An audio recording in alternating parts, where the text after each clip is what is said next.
Hello, dear friends at Kardec Radio. Here we are at 11 p.m. Prayers for the USA. Prayers for the USA started a month, 2 months ago, and we're going to go on until November 2020. So we are a year to actually complete the series. And you may be asking, why are we praying for the USA? Because the USA is in a very special uh, status right now, preparing for a new election in need of prayers. Not because of the election and the politics, but because the brain of the world needs an extra boost. And of course, we count on the prayers also that we're going to be sending to all the countries around the world. The USA is as important as any other country, and any country is as important as the USA. But they have particular roles. And today, it's undoubted, nobody doubts or questions the need to pray for the United States of America. So Kardec Radio is weekly joining forces with many friends, several hosts, and friends of Kardec Radio who are joining forces to pray for the USA. Remember, if you have any issue with the USA, it's not the whole United States and it's not the command of on high. It's actually the people, some people, not everybody. There are children of God everywhere and they have different choices. So we have here with us Carol Correia, who joined us, and Edison. Edison, we cannot do this in Portuguese because this is English. It's like the Brazilian ones. We have so many Brazilian radios, Spiritist radios, but this one is dedicated to those who speak in English. Okay, thank you, Edison. So we have here today a friend of Kardec Radio, a member of the Spiritist Society of Virginia, Paloma Patterson. She is here with us, and she is joining us tonight in a particular session for prayers for the USA. Thank you, Paloma, for joining us at this hour. Thank you for having me, and hello, everyone. It's a real pleasure to be joining forces with the prayers for the USA tonight. So, Paloma, you know that the world is in this transition to a planet of regeneration. And as we read in the Gospel according to Spiritism, the world of regeneration, or the regenerative world, is a world where the good prevails over evil, where people are kinder and more fraternal. So it makes sense to us that as we are in this transition, that we give it a boost in sending prayers. And right now, we're dedicating this program, Prayers for the USA. Would you like to add something in that regard for those who would like to understand more the reasons why we're praying for the USA? I would add that, all the countries and the people that are living there have a purpose, they have a mission. And it's part, for us that are living in the United States to help boost the energy field on the country that we're living, and therefore assisting the whole planet in this moment of transition. We believe that the good and more good is to come. We can't wait for it, but we have a part that is on each one of us that we have to fulfill. So if the good mentors, the good spirits tell us, let us pray, let us join forces in two realms, so be it. So we're here to do our part. Exactly. So that's what it is. And why not? Prayer is always good, right? Why not? Why not? Prayer is always good. I mean, we need prayers, and why not praying for a country that is inevitably so challenged by its mission, by its evident progress, and by coordinating the efforts around the world? It's very complex. So to understand more about it, we're going to read a message by Emmanuel titled Understanding, so we can understand more about things in general. especially about life. So this message we're going to read is in the book Our Daily Bread by Emmanuel through Chico Xavier. In Portuguese, it's titled Pão Nosso by Emmanuel through Chico Xavier. You can read this in chapter 167. We're going to ask our dear Paloma to read this for us, and while I type in the title and the reference for those who are online. Thank you, Paloma. Okay. So the title is Understanding. Be transformed by the renewing of your understanding, Paul. When we refer to the issue of spiritual transformation, the community of disciples of the gospel agrees with us as to its necessity, but not all express a perfect understanding of the matter. Deep down, they all yearn to change, but most only aspire to conventional change. Those less fortunate monetarily seek to scale the realm of material possibilities, while the holders of humble jobs strive for higher positions, and in a disconcerting crescendo, nearly all plan the unfounded transformation of the opportunities at hand, immersing themselves in disquieting disorder. Indispensable renewal does not involve the fluctuating outer plane. Devoted Christians will not be transformed outwardly, but rather through understanding, endowing their own minds with new light, new concepts. Just as earthly job requires that workers sincerely apply themselves to it, the job of mental growth requires constant effort in the good and knowledge. Even here, it is important to realize that discipline will be a decisive factor. Therefore, do not become crystallized in wrongful ideas that have harmed you in the past. Be attentive to the structure of your reasoning today in light of the circumstances that surround you. Ask yourself how much understanding you have gained from the gospel so that you can correctly analyze this or that incident on your path. Do this, and the goodness of the Lord will assist you in the enlightening reply to yourself. Okay, thank you, Paloma. Very inspirational because, as he quotes Paul to the Romans, it's a call to transformation. We're just talking about the transition to the world of regeneration. To change, we need to acquire new habits. And as Kardec says, to acquire new habits is the true education of the soul. But we need to experience the new and let go of the old. So what is this new? How will we know this new? And without the instruction, we won't be able to securely form new habits. So that's why instruction is the foundation for the acquisition of new habits. Or we won't know that we are marching towards the direction that we're supposed to. So we would like to remind everyone that a few times in this text he talks about transformation. He borrows that concept from Paul and develops throughout from the first paragraph onwards when he talks about, Emmanuel says, when we refer to the issue of spiritual transformation, we need to achieve a new understanding. Okay. So what is this new understanding? Paloma, you know that at the SSVA, the Spiritual Virginia, we always refer to the chapter 10 of the book, God and Life, in which understanding leads us to seeking the good, visualizing the good, feeling the good, molding the good.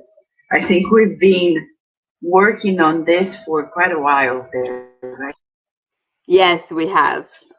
We probably more than a year that we've been thinking of think of the good, visualize the good, mold the good, with all the resources Yeah. at hand. Yes. It's been a while that we've been working on this, and it makes sense because this understanding is of the divine essence of life. We are not ready yet on earth to live our daily lives dedicating our minute actions to the Creator. But there will be a day that will be just like that. Our thoughts, feelings, words, and actions will be coherently gravitating to serving God, knowing that without God we're not anything. And it's funny, Paloma, because we're living in a time in which people don't want to talk about God.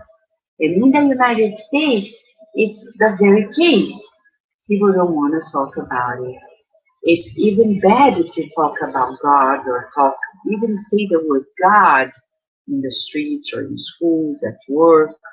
Don't you think so? I think there has been a separation where, in our daily lives, you don't encounter God, but then on the weekend, you go to church and that's the moment. But in reality, we have to go back to where God is everywhere because He is, or it is, and it's with us at all times, and it's the lead of our lives. And so there shouldn't be a separation. But there is Yeah, definitely something that right now it's unspoken, right? At yes, work and at schools, it's just unspoken. it is. And people refrain, and we understand because of the impositions of the past. So right now, we're being asked to revisit. We're being asked because what are we without God? Right. What are we without God? So first and foremost, I see that when we talk about understanding and transformation, we're talking about this very relationship that we have with God. So we would like to ask those who are joining us to think together, where are we in our relationship with God? Because without this relationship, we can't go very far. We can't go much. We can't go far at all because we need at human level to be aware that we have a deep dependence in in our relationship with God. And I would like to share, Paloma, since you're a mother as well, and you bring your children to the center, you have raised them in the Spiritist um, foundation, um, talking to parents about the importance of connecting their children to God. Would you like to share some insights? I would because my from my perspective is very interesting. I wasn't raised in any religious anything, and God wasn't talked about other than by my grandmother. And the need to find it came very natural to me and independent from impositions. But seeing my kids grow in it is so amazing because to them it's no it's not a different thing. They can yes, we talk to the guardian angel and we talk about God. And, sometimes I ask questions like, what would you ask Jesus today? Right. And it's just Yeah. incredible because I can see two different worlds where God wasn't there or was there, but it wasn't talked about. Right. And with Hmm. my kids, where of course there's God, although they also know that some colleagues, some friends from school don't believe. And so they can't share with everybody, but for them it's just very natural and for us to talk about God and Jesus and spiritism and reincarnation and anything like that is it's fascinating to me to see the difference. Uh-huh. Very, very important because if something is going in a different way or a friend's not doing well, they think about it, they pray for it. They would take a picture and write their names on the book, the prayer book. They're thinking about it. It's beautiful. It's beautiful. And when you're saying about education for all of us and our children, Emmanuel mentions here in a paragraph about understanding the word discipline. He says, it is important to realize that discipline will be a decisive factor. Therefore, do not become crystallized in wrongful ideas that have harmed you in the past. Be attentive to the structure of your reasoning today in light of the circumstances that surround you.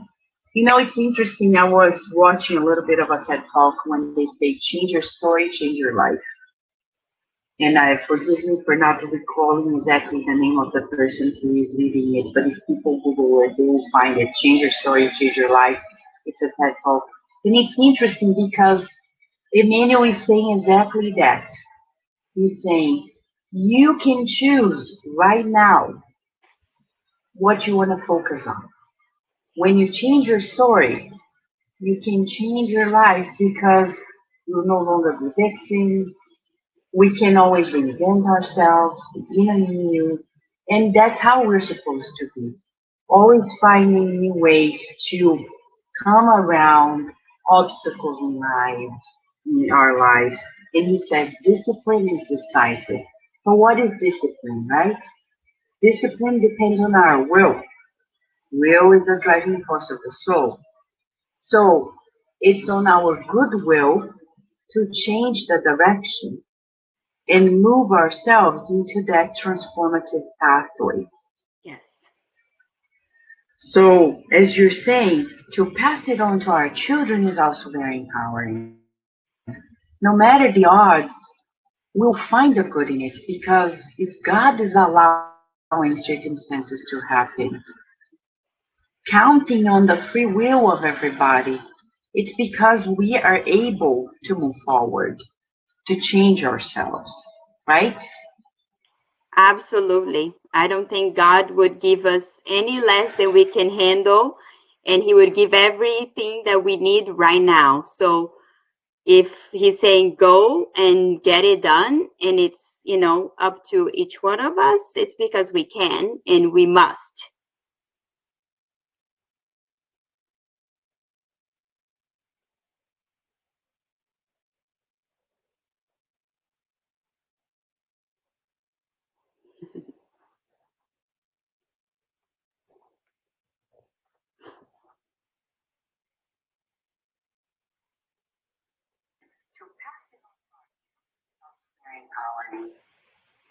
No matter the odds. Okay, we're back. There you go. Ay, ay, ay. Okay. You can hear me, Paloma? Yes. Okay. All right. So, as we were talking about, and I heard you hear from the radio, Paloma, that it is very important for us to practice. And Emmanuel, in his last paragraph, he says, ask yourself how much understanding you have gained from the gospel Yes. so that you can correctly analyze this or that incident on your path. So he's asking us to reframe what happened and say, if God allowed it, because the gospel is the good news, it's for a good reason. And I can't help it, Paloma, but to remember Jeziel, especially Jeziel, later Stephen, in Poland, Stephen. Yes. Jeziel, he learned from his mother how to seek that good, how to reframe everything under the light of the good, under the light of God. And he would not give up. He would always persist. He would always go on. And I say this because today at this SSVA, as we were revisiting some chapters of the book Thought in Life, there is this chapter on faith, and it's so beautiful because at the very first sentence, Emmanuel says, It's not enough to admit the existence of goodness in order to find it and assimilate its light. We must search it for it with perseverance and fervor, meaning with effort and passion. So, like JCL, God, he was passionate about God. And that's where we go back to the law of worship. Many people don't want to talk about it, but it's the natural law of life. Nature serves God without noticing. They don't realize it. But when it comes to us humans, we think that we'll be able to go by days, years, centuries, and millennia without worshiping God until we suffer and we realize that it only makes sense to live if we serve God. And that's when we really have faith. And I believe Because the good that's comes when from God. transformation happens. True transformation happens when we are one with God. Then there's nothing that is out of the blue or there isn't a reason. Things are because God wanted, and there is a purpose. And now you can, look with a different perspective and learn about it. What it's saying here, to enlighten yourself, right at the very last sentence on the chapter. To do this, and the goodness of the Lord will assist you in the enlightening reply to yourself. So it's true transformation once we are with God.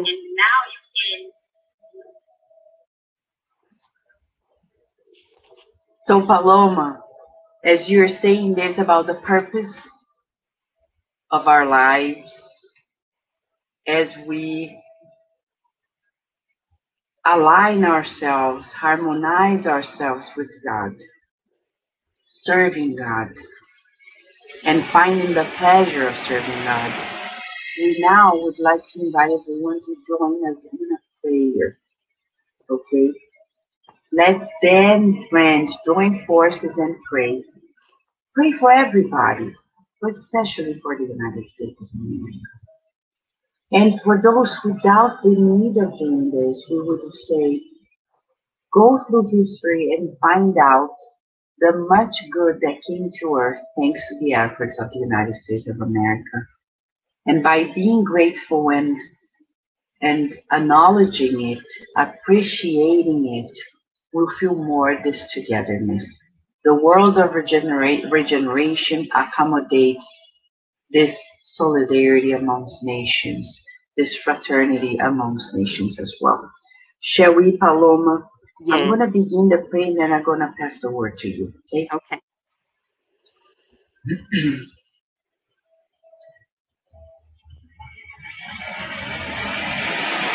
Let us all now feel the blessings of God.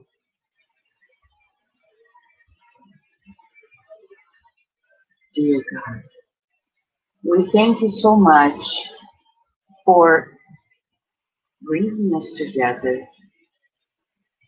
tonight so we can pray for one another, and especially for the United States of America, a nation to which we owe our deepest gratitude for bringing to life the appreciation of freedom, of progress, of work, of generosity.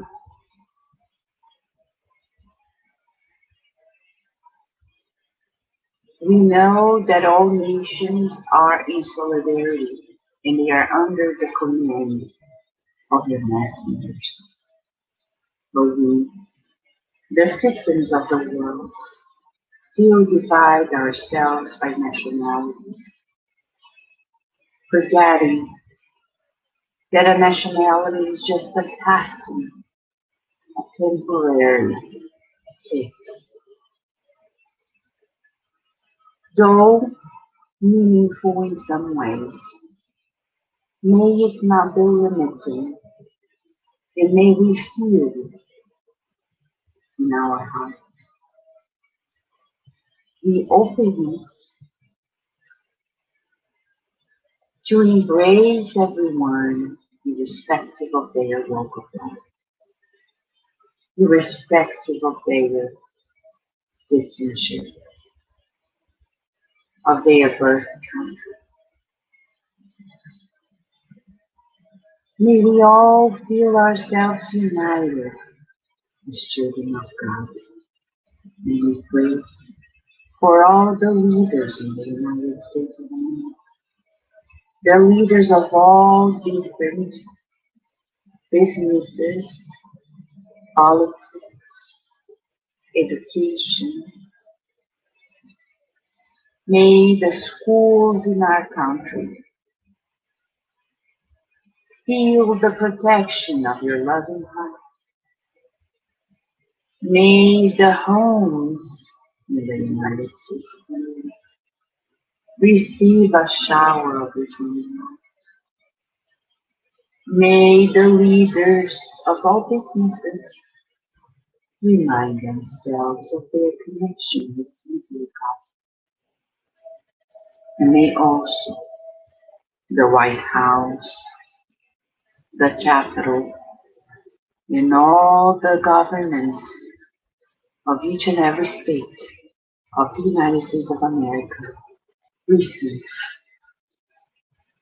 an envelopment of light, the light of discernment, the light of love, the light of healing.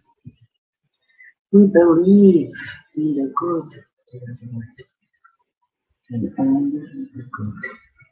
Everything else is just a passing lack.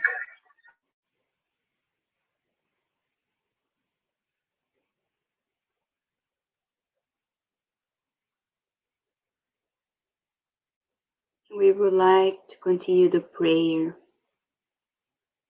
thanking the leadership of Jesus in the planet Earth, demonstrating to us that we're all brothers and sisters, that no differences exist among nationalities, religion, gender, race.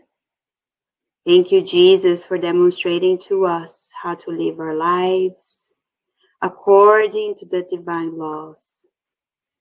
And we would like to pray also to the ancestors of the United States that were here before us, working with the country, preparing it for the mission that it has to accomplish. Thank you so much. We feel blessed for the opportunity to serve here. And we ask for strength to continue together in the beautiful journey towards the transitory time that we're living through. And so be it.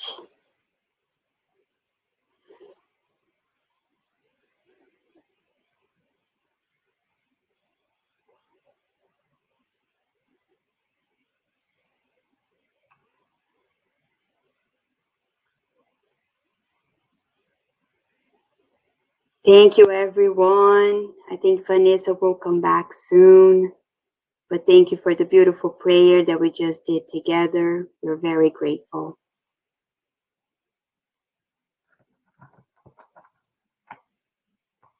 Oh, yeah. What a challenge. Thank you, Paloma, for joining us today. Thank you for your prayers. Thank you for being here. Thank you. We can now sleep and Yes. continue on the beautiful work. Yes. So thank you, Paloma, and thank you, friends, for being with us at Cardiac Radio once again. This weekend we have more live programs, and if you want, there's always the app where you can listen to Cardiac Radio 24/7.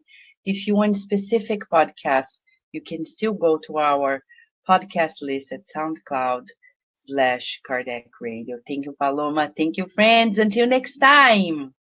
Bye Here at bye. Kardec Thank you, Radio. everyone. Good night. Bye.